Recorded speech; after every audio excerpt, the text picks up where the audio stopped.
Hello friends, welcome back to my channel. जय श्री कृष्णा। एक बार सागर पुत्र जलंधर अपनी पत्नी वृंदा सहित असुरों से सम्मानित हुआ सभा में बैठा था। तभी गुरु शुक्राचार्य का वहां आगमन हुआ। उनके तेज से सभी दिशाएं प्रकाशित हो गई।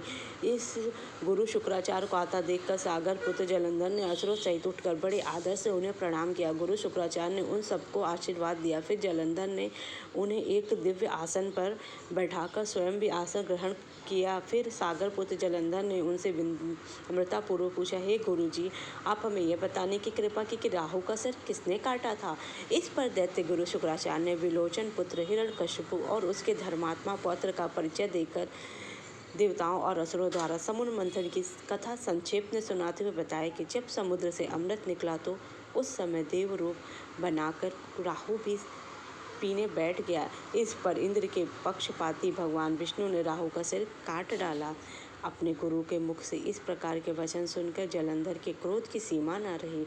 उसके नेत्र लाल हो गए। फिर उसने अपने भस्मक नामक दूत को बुलाया और उसे शुक्राचार्य द्वारा बताया गया वृत्तांत सुनाया। तत्पश्चात उसने धस्मक को आज्ञा दी कि तुम शीघ्र ही इंद्रपुरी में जाकर इंद्र को मेरी शरण में लाओ।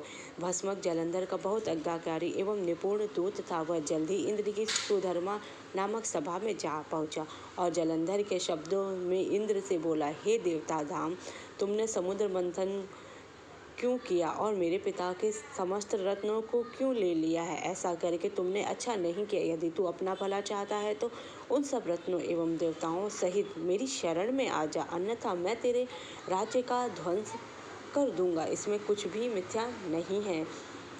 बहुत विस्मय हुआ और इंद्र कहने लगा, पहले मेरे भय से सागर ने सब पर्वतों को अपनी कुक्षी में क्यों स्थान दिया और उसने मेरे शत्रु दैत्यों की क्यों रक्षा की। इसी कारण मैंने उनके सब रत्न हरण किए हैं। मेरा द्रोही सुखी नहीं रह सकता, इसमें संदेह नहीं है। इंद्र की ऐसी बात सुनकर वह दूत शीघ्र ही जलंधर के पास आया और सब बातें कहकर सुनाई। उसने सुनते ही वह दैत्य क्रोध के मारे अपने होष्ठ फड़फड़ाने लगा और देवताओं पर विजय प्राप्त करने के लिए उसने उद्योग आरंभ किया। फिर तो सब दिशाओं पाताल से करोड़ों दैत्य उसके पास आने लगे। शुंभ निशुंभ आदि करोड़ों सेनापतियों के साथ जलंधर इंद्र से युद्ध करने लगा। शीघ्र इंद्र के वृंदन वन में उसने अपनी सेना उतार दी। वीरों की शंख ध्वनि और गर्जना से इंद्रपुरी गूंज रही थी।